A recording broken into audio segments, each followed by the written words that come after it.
And we are live in 3, 2, 1. Welcome back, everybody, to another episode of Live at the Rack. For this super cool episode, we brought Ashlee Nunley in from Paco is Desperate, who just finished tracking their brand new album, Unraveled, right here at Bike Rack.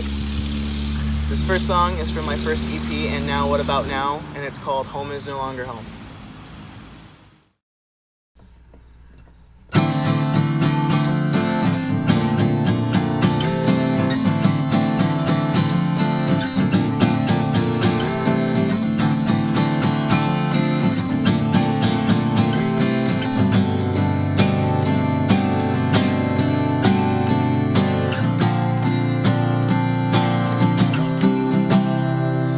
I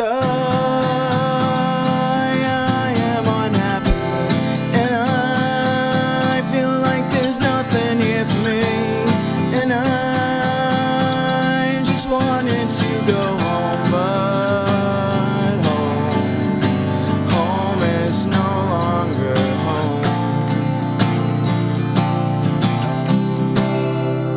So I medicate my heart till I no longer feel that push, and I just wanted to go back, but there's nothing. This is nothing.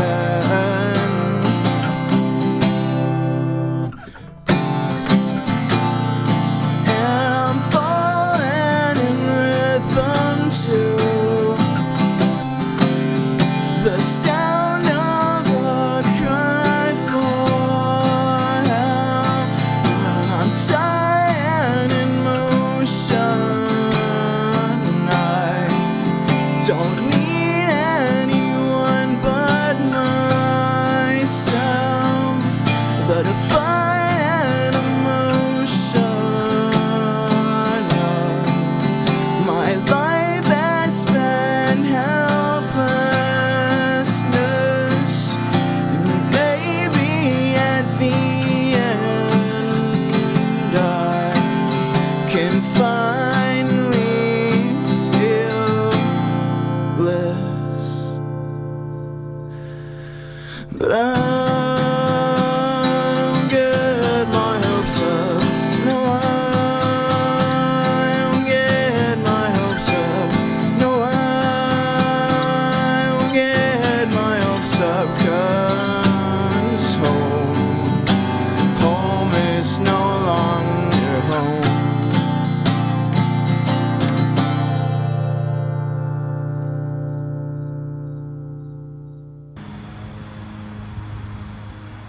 All right, that was a pretty cool song. It's actually the first time I think I've heard that one live. Yep, Sam. Yeah, I just recently kind of reintegrated that song back into regular performance. There for a while, I was real kind of like weird about playing earlier material, but I've kind of gotten over that because I really like a lot of those songs, so I think people should hear them. It's good, play them. Yeah, for sure. It's a lot of fun playing those older songs. I enjoyed writing them quite a bit, so. Yeah, I listened to quite a bit of that stuff when we had first talked to you, so that I knew like what we were getting into, what your music was. And I mean, I've heard the new album ad nauseum. Yeah, we worked me on too. it a lot. Yeah. So, okay, now I know you've probably been asked this before and probably in other interviews or whatever, but where does the name Paco is Desperate come from? Yeah, I actually talked to Peapod a little bit about this when we did our little thing for On the Radar. It comes from nothing. So originally... Well, forget that. My question sucks then. But, no, don't answer it. Don't answer it. Nice question. So... No, don't answer it. Oh, we did it. We're done? We're done. All right, what prescription are your classes? Well, you know. What's your favorite brand of mayo? Definitely not the kind that your skin's made of. Oh, it's a roast now. Yeah, it's a roast now. Yeah, I don't think you put mayo on a roast, though. I'm not gonna ask. It goes on turkey sandwiches. You can maybe Like get away roasted with turkey, but you don't do it in the process of roasting. Oh, you're cooking. Well, I'm white, so I understand all the applications of mayonnaise. Same. Fair point. So good. I mean, if you're the type of person who thinks mayonnaise is spicy, don't even bother hitting me up on the DMs. This thing went off the fucking rails. All right, let me get us back on, and let me talk about your guitar writing, because as we were tracking the album, you used a lot of crazy open tunings and strange things that your guitar did not want to stay in. So how do you come up with these tunings? How do you write your guitar melodies? Because it's a very unique process. Well, I think it all stems from the fact that, as guitar players, we all kind of start off a standard. That's what we all learn in, and I just got bored with that really quickly, and I was real kind of into guitar players like Evan Weiss from Into It Over It, or Mike Kinsella, obviously, is the big one. And they were just playing these weird, like, off-the-wall tunings, break a string just trying to put your guitar into the kind of tunings, and I always thought that was really interesting. There was something really unique about that. So I started messing around with a lot of those tunings, and it just, it made sense. It felt good. It felt natural to play like that. I do fight a battle with my guitar a lot of the time, trying to, mess with that. So, do you think those tunings create a different atmosphere than standard would that Absolutely. you're like shooting for in your songwriting? Yeah, absolutely. I think a big part of what I do as a songwriter is mood based. So they help set that tone. They help set that mood. Like, for example, Unraveled is written, and it's literally an open D major seventh suspended chord played open. Obviously. That's that's literally most of the album's written in that tuning, and you play that chord, and just that chord alone kind of creates this like feeling of like, whoa, like, I don't know. I think as a musician, my biggest goal with songwriting is I'm trying to paint an emotional picture. And I'm going to use every tool at my disposal in doing that, and that includes, the tuning of my guitar, the pitch of my vocals, the volume of my vocals, whatever I can to help paint that picture. I'm going to do that. So you mentioned the guys that have influenced your tuning. Who do you consider your like number one top dog influence? So I would definitely say, Mike Kinsella, obviously was a big one. Yvette Young is huge. I just said one. Okay, well, I'm going to do 3. How about that? And you're going to deal with it. I guess this is Paco's show now. and John Frusciante from the Red Hot Chili Peppers. I love John's work so much, and he was a huge influence early on. Awesome. All right, So cool. I think, just one more question. Remember when you attacked me earlier? When I attacked you. That's fucked up. The mayonnaise thing. This thing's still on this. You got some heat for me? And we can move on. Spicier than mayonnaise? Let's spice it up with the The only next heat song. I like is in my mayo. Okay, so tell us what the next song is called. The next song is called I Pulled Off the Mask and the Monster Was Me. It's from my new record, Unraveled, which comes out September 13th, and that may or may not be after you see this. So if it's before, It's after you see this. Okay, so it'll be after. The record is out.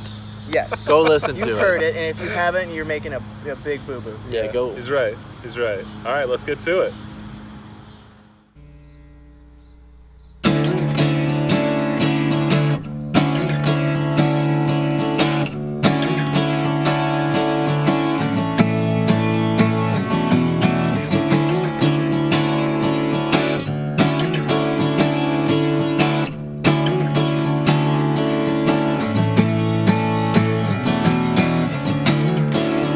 She says my ego is too big for Toledo. What does she know? Sorry for being so fucking emo. You can't take me away from me. Flirting that in my you can't mask all of your flaws through projection and going so I'll never go back. To me that sounds no longer on the map. What a cliche. I'm unimpressed.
you might have been right. I have always been stubborn, but now I have grown uptight.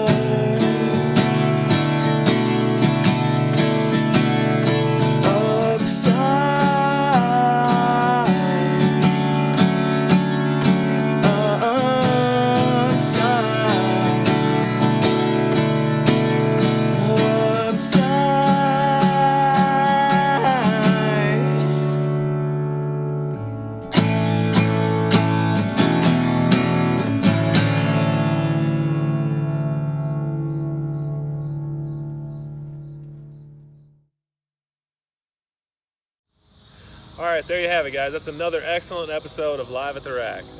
To catch more episodes of Live at the Rack, subscribe to our YouTube channel, Bike Rack Records. It's super cool. You should have done it by now. Follow us on Instagram, Facebook, Twitter, all at Bike Rack Records. We post a bunch of cool stuff sometimes. Sometimes. Your turn, homie. You can find Paco's Desperate on Facebook at facebook.com/Paco's Desperate, YouTube Paco's Desperate, at Paco's Desperate, Instagram and Twitter, and Bandcamp, all that good stuff. The new album Unraveled is available on Spotify, Apple Music, all that good stuff. This upcoming week we'll be playing Redemption Fest at Halo Live in Sandusky. That is a cancer benefit for our good friend Norma Jean. So come out, listen to some tunes, tons of great bands playing, and support Bike Rack as well as everybody in the scene. All right, that's us. Take it easy. Finger guns.